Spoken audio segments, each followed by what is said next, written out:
মুহূর্তে আপনাদেরকে দেখাবো যারা শান্তির পক্ষে মিছিল করছিলেন নাগরিক সমাজ তাদেরকে গ্রেফতারের চেষ্টা করছে পুলিশ। দেখতে পাচ্ছেন সরাসরি লাইভ সম্প্রচার দেখাচ্ছি। দেখতে পাচ্ছেন পুলিশ পুলিশের গাড়িতে তোলা হচ্ছে সেই চিত্র সরাসরি এসএসটিভি লাইভ সম্প্রচার আমি মেহেদী হাসান তুলে দেখছি।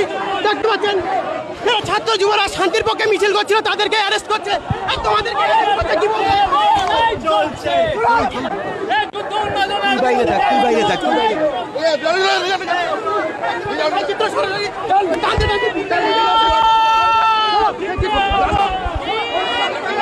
দেখতে পাচ্ছেন তাদের আনতে তুলে নিয়ে যাওয়া হচ্ছে।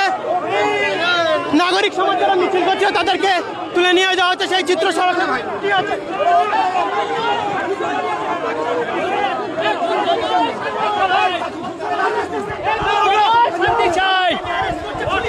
এই যুদ্ধ নয়, শান্তি চাই। যুদ্ধ উন্মাদনার বিরুদ্ধে মিছিল করার জন্য পুলিশ আজকে নির্লজ্জভাবে অ্যারেস্ট করছে আমাদের। দেখুন সকলকে অ্যারেস্ট করছে। সরাসরি সেই চিত্র দেখাচ্ছি। দেখতে পাচ্ছেন যারা শান্তির পক্ষে মিছিল করছে তাদেরকে অ্যারেস্ট করা হচ্ছে। পুলিশ কলকাতা পুলিশ অ্যারেস্ট করছে। মাস অ্যারেস্ট যেটাকে জানানো হচ্ছে মাস অ্যারেস্ট তুলে নিয়ে যাওয়া হচ্ছে।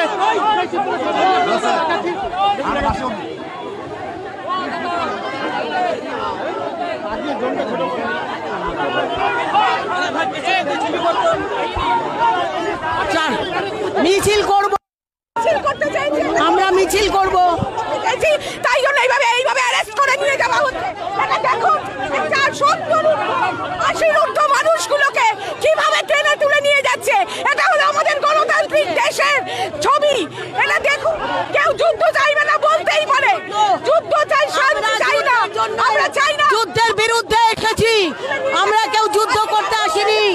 যুদ্ধ অস্ত্র বিক্রির বিরুদ্ধে বলতে এসেছি। যারা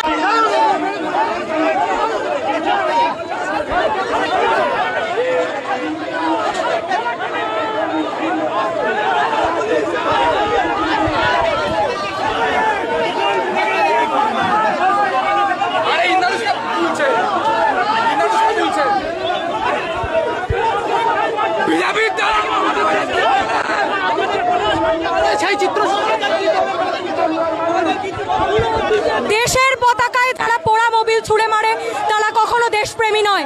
দেশের পতাকায় পোড়া মোবিল ছুড়েছে। বৃদ্ধ বৃদ্ধ করছে, শান্তি মিছিলে পুলিশ আক্রমণ করছে। আপনারা দেখেন আসল যারা পোড়া মোবিলে যারা পোড়া মোবিল ছুড়ে মারছে তাদের পুলিশ কিচ্ছু করছে না। বিজেপিকে কিছু বললে না, কারণ বিজেপি দালাল, তাই বললো না। যারা শান্তির জন্য মিছিল করছে তাদের গায়ে হাত তুলছে, জামা ছেড়ে দিয়েছে। আর যারা এখানে ভারতের পতাকায় পোড়া মোবাইল ছুটছে তাদেরকে কিছু বলার নেই। তাদের উপর আগে বিজেপি আক্রমণ করলো, তাদেরকে না আটকে আমাদেরকে মিছিল করতে দিচ্ছে না। এটা কোনো জানা নেই, হঠাৎ করে যেই বিজেপি বৃদ্ধদের গায়ে পোড়া মোবিল ছুড়লো, দেশের পতাকায় পোড়া মোবিল ছুড়লো, তাকে পুলিশের উর্দি কিচ্ছু বললো না। আর সেই উর্দি আমাদেরকে অ্যারেস্ট করছে, যারা শান্তিপূর্ণ মিছিল করছে, যারা কাউকে আক্রমণ করছে না। ভারতবর্ষে গণতন্ত্র নেই।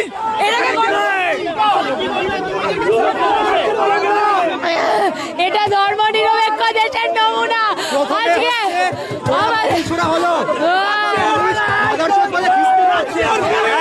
জানি না বিজেপি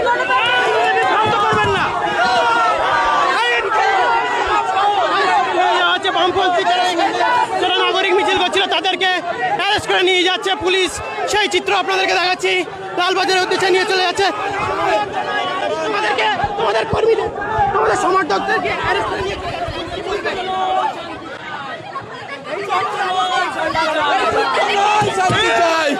এই যুদ্ধ নয়, শান্তি চাই। এই জায়গাটা পুলিশ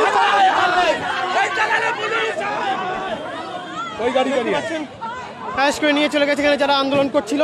সেই চিত্র সরাসরি এসএসটিভি লাইভ সম্প্রচার আমি মেহেদী হাসান আপনাদের সামনে তুলে ধরছিলাম। দেখতে পাচ্ছেন এখানেও বেশ কিছু মানুষের, তাদের সাথেও কথা বলার চেষ্টা করবো।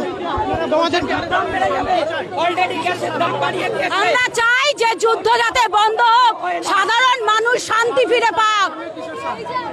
ফিরে পাক, পাকিস্তানের সঙ্গে কথা বলুক, যারা নিরাপত্তা দিতে পারে না। হ্যাঁ, যারা নিরাপত্তা দিতে পারেনি পহেলগাঁওতে, যে সরকার সে যুদ্ধ করছে সাধারণ আন্দোলন মানুষদের উপরে অত্যাচার করার জন্য?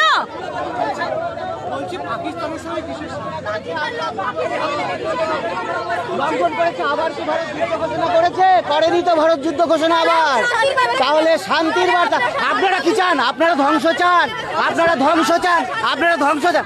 আপনি সাংবাদিক, আপনি কি সাংবাদিক নাকি ধ্বংসের পক্ষে বলতে এসেছেন? আপনারা কারা? আপনারা কারা? আপনারা সাংবাদিক? আপনারা সাংবাদিক না আপনারা ধ্বংস করতে এসছেন? আপনারা ধ্বংস করতে এসছেন, আপনারা ভারতকে ধ্বংস করতে এসছেন। সন্ত্রাসবাদীদের তো ধরতে পারেনি, ট্রাম্প দাদা এসে বলল, তারপরে মাথা নত করে দিল। ভারতবর্ষের সার্বভৌমত্ব মনে করি যে যন্ত্রণায় শান্তি চাই। আমাদের গায়ে কেন হাত দিলেন? কেন ছেলে পুলিশ আমার গায়ে হাত দিল? কেন ছেলে পুলিশ আমার গায়ে হাত দিল? পাশে এসে আরো যারা আছে তাদেরকে অ্যারেস্ট করে নিয়ে যাচ্ছে।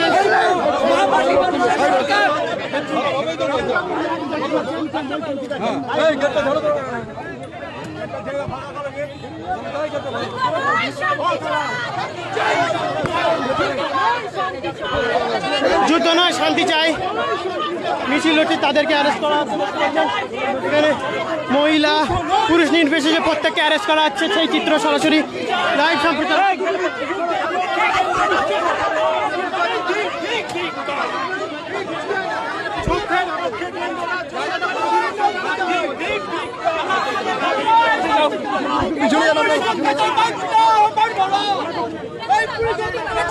ছাব্বিশের ভোটার লাভের জন্য যুদ্ধ কি ভোটার লাভের জিনিস?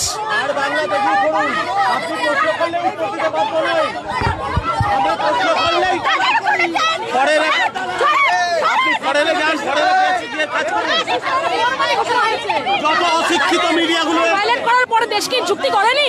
তারপর আজকে ডিজির মধ্যে মিটিং হচ্ছে, আপনি খবর নিয়ে দেখুন।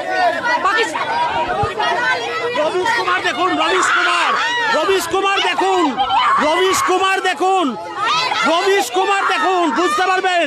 রবিশ কুমার দেখুন, রবিশ কুমার, রবিশ কুমার দেখুন, রবিশ কুমার দেখুন, রবিশ কুমার দেখুন, রবিশ কুমার দেখুন, রবীন্দ্রনাথের লেখা পড়ুন।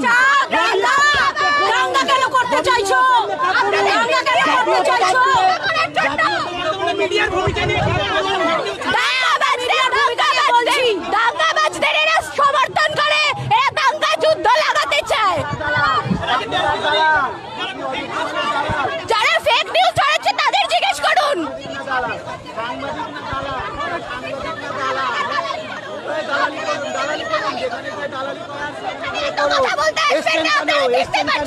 যখন বিজেপি আমাদের গায়ে মোড়া পোড়া মোবিল ছুটছিল, কালি ছুটছিল, কোথায় ছিলেন আপনারা? কোথায় ছিলেন দালাল মিডিয়া? ভাই দালালি কর গিয়ে যা, দালালি করো, যাও। দালালি কর ভাই, পয়সা দেয় রে ভাই, পয়সা দেয়। ফেক নিউজ ছড়িয়েছে তো, এই মিডিয়ায় তো ফেক নিউজ ছড়িয়েছে। আমরা তো দেখেছি যে এমন ভাবে ফেক নিউজ ছড়িয়ে তারা যুদ্ধ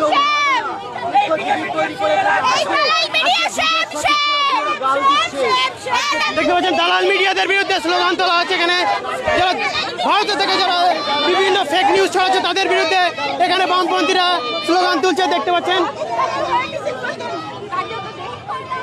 পাকিস্তানের মিছিল করছে।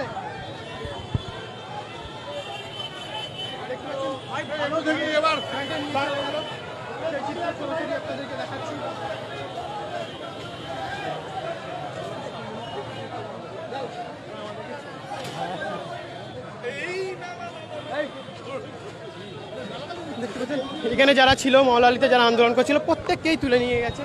মিরাতুল পুরো মিছিলটাকে বন্ধ করার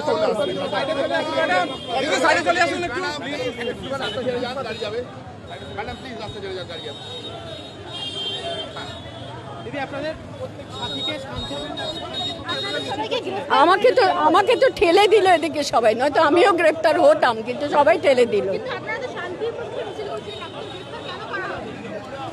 কোনো জবাব নেই, কোনো সদর্থক জবাব নেই। আমরা হ্যাঁ, যারা কালি ছিটালো তারা নিজেদের মুখে কালি ছিটিয়েছে, তারা ধরা দিয়েছে যে তারাই মূল অপরাধী। তাদের বিরুদ্ধেই তাহলে স্লোগান ওঠা উচিত ছিল।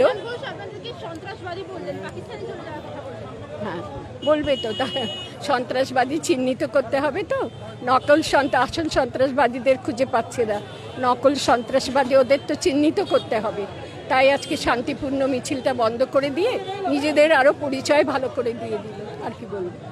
আর এত হিংসাত্মক কথা বলা, এত উত্তেজনা ছড়ানো, যে দেশে মানুষ খেতে পায় না, যে দেশে মানুষ কাজ পায় না, যে দেশে মানুষ স্বাস্থ্য পরিষেবা পায় না, সেই দেশের মাথায় বসে এরা সংঘর্ষ, উত্তেজনা, হিংসা এসবের বার্তা দিচ্ছে।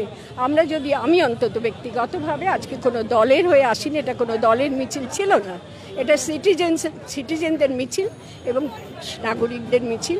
কোথাও কোনো স্লোগান ছিল না যে অমুক দলের বিরুদ্ধে আমরা। তাহলে নিজেদের পরিচয় নিজেরাই দিয়ে দিল, আমাদের আর বলতে হবে না। এরা যে কতটা হিংসাকামী, কতটা যুদ্ধকামী মানসিকতার মানুষ, সে তার পরিচয় এরা দিয়ে দিল। বাংলার পুলিশ তো সহযোগিতা করছে, কেন্দ্রীয় সরকারের হস্তগত হয়ে গেছে, নিয়ন্ত্রণাধীন হয়ে গেছে। কেন্দ্রীয় সরকারেরও জনগণের না, বাংলার সরকারও জনগণের না, জনগণের দিকে কারোর মন নেই। আর জনগণ এক একটা শাসক দলের কাঁধের উপরে হাত রাখছে, হয় রাষ্ট্রীয় নয় রাজ্যের। জনগণেরও দোষ আছে, জনগণ এখানে নিরপেক্ষ থাকতে পারছে না। যারা তাদের খাবার দিচ্ছে, পয়সা দিচ্ছে ব্যক্তিগতভাবে বা দলগতভাবে, তাদের কাঁধে হাত রাখছে। আমাদের মতন মানুষ এখন সংখ্যায় কমে যাচ্ছে, শান্তিকামী মানুষ সকলের দিকে দেখো তুমি, গণতান্ত্রিক দেশের নেতা নেত্রী, এটা আমরা দেখতে পাচ্ছি না। তার প্রমাণ আজকে হয়ে গেল। এতে আমাদের হলো না, পরাজয় ঘটলো না, বরং ওদেরই পরাজয় ঘটলো, ওরাই নিজেদের চিহ্নিত করে দেখলো।